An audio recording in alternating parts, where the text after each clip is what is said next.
it was set up in 1980, and since then, their GDP increased from 1.8 billion to 400 billion in 2020. Just to centralize the export and import of gold, they've established an exchange for that. So there is a 10-year tax holiday on the companies that are registered there.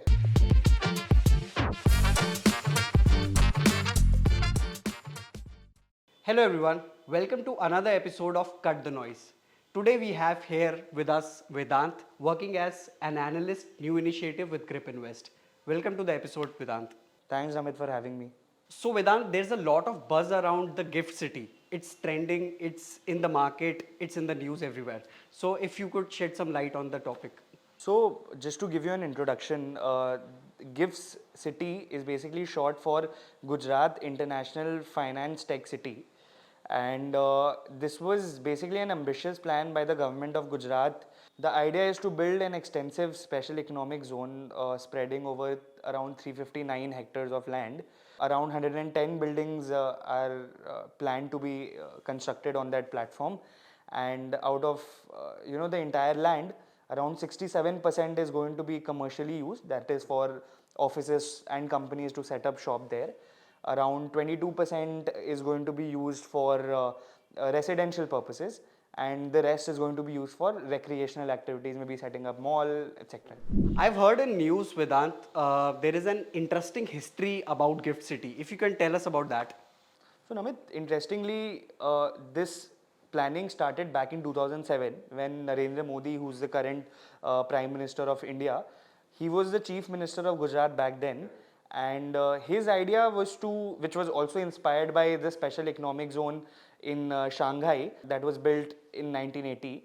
And his idea was to basically have a platform that can actually compete or maybe be at par with our global counterparts back in Singapore, Shanghai, and then Dubai, and maybe create a technological and financial hub near the banks of Sabarmati River in Gandhinagar. And that was his plan, but a lot of executional and legality and a lot of operational hurdles came in the way, and it couldn't be executed back then.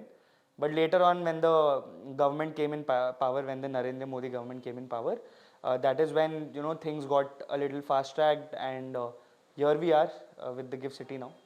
Vedant, you mentioned just now about special economic zone. Even for me, it was very confusing when I first heard about this term, special economic zone. If you can tell us about that. So, Special Economic Zone, or commonly heard as SEZ, is basically an area of land where the companies that are setting up shop there get favorable terms that are more liberal and more relaxed than any other part of the country. Just to give you an example about the liberal terms, we can talk about the taxation policy. So there is a 10-year tax holiday on the companies that are registered there. So any services provided to or provided from the units that are registered in the gift city, they are exempted from paying GST on that. That is a favorable thing for all the companies that are setting up shop there.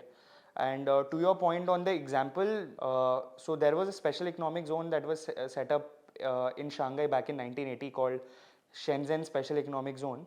And just to give you some stats on that, it was set up in 1980, and since then, their GDP, gross domestic product, increased from 1.8 billion in 1980 to around 400 billion in 2020, which is like a huge jump.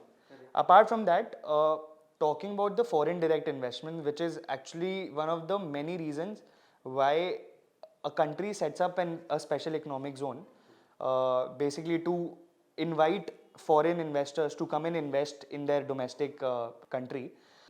The foreign direct investment reserves exceeded more than 300 billion as of 2020.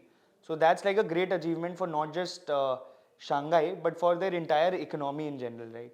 Vedant, you just mentioned about the benefits why a country go for special economic zone.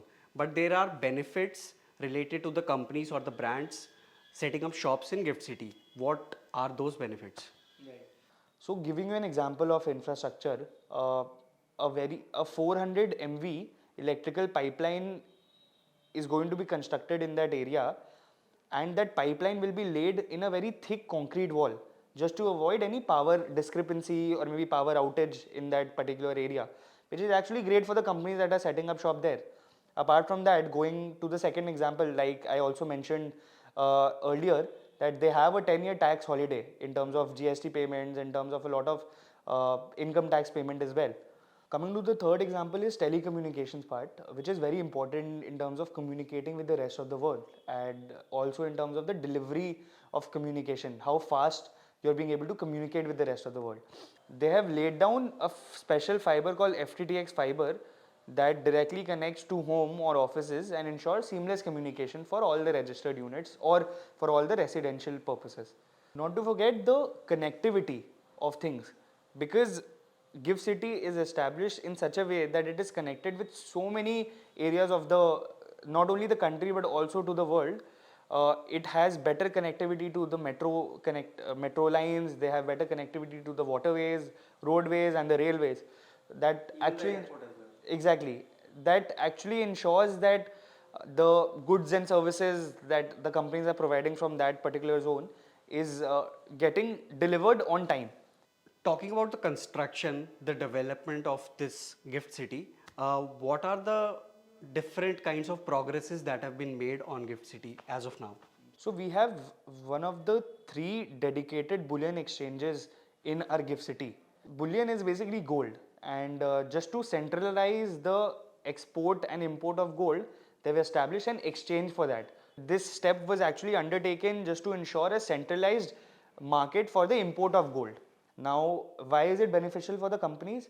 Because earlier, when a company wanted to raise funds from the foreign investors, they had to go through a route called Global Depository Receipt. And that was, again, not to get into the intricacies of it, but that was a very cumbersome process for the companies.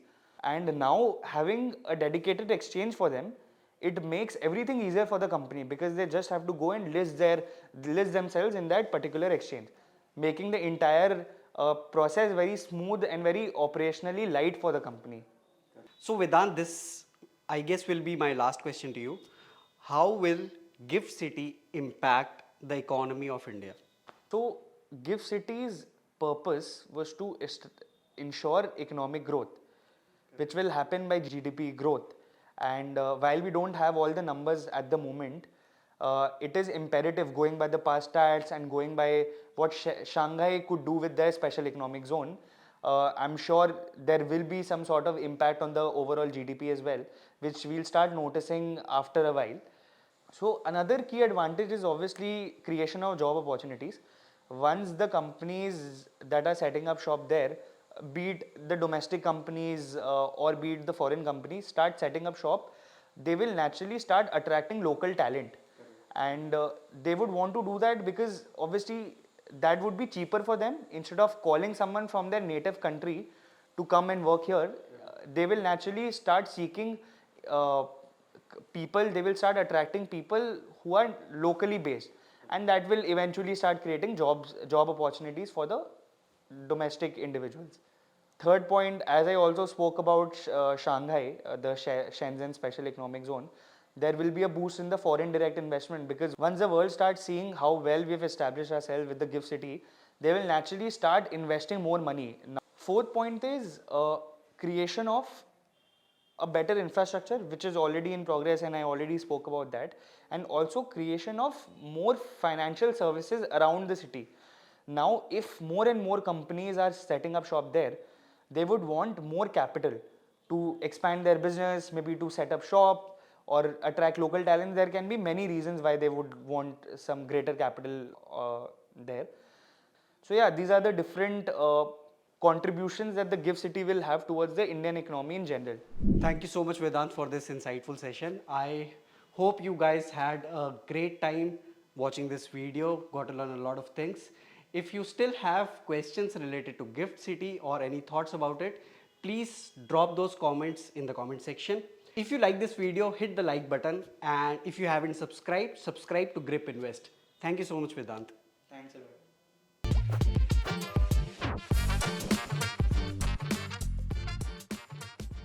Investments in debt securities are subject to risks. Read all the offer related documents carefully.